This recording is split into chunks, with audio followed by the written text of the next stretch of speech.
নমস্কার, আমার নাম বর্ষা ঘোষ। আমি শিলিগুড়ি বাগডোগরা থেকে এসেছি। আমার বাবার নাম উজ্জ্বল ঘোষ। আমার বয়স 17, আমার ওয়েট 50, আমার হাইট 5.4। আমার লেফট প্রোফাইল, আমার রাইট প্রোফাইল। সত্যি সমীরদা একজন বীর পুরুষ। নিজের জীবন বিপন্ন করে সমীরদা আমার সম্মান রক্ষা করেছে।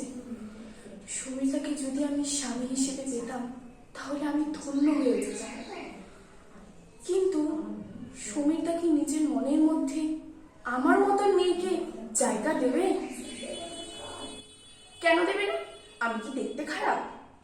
আমার সব বন্ধুরা তো বলে আমি হিন্দি সিনেমার নায়িকা রচনা ব্যানার্জির মতন দেখতে। আমার মাও তো এই কথা বলে। আমার আশেপাশে পাড়ার সব ছেলেরা আমাকে কত প্রপোজ করেছে, আমি কাউকে পাত্তা দিইনি। আমার কাউকে ভালো লাগেনি, সমীরদাকেই আমার একমাত্র ভালো লেগেছে।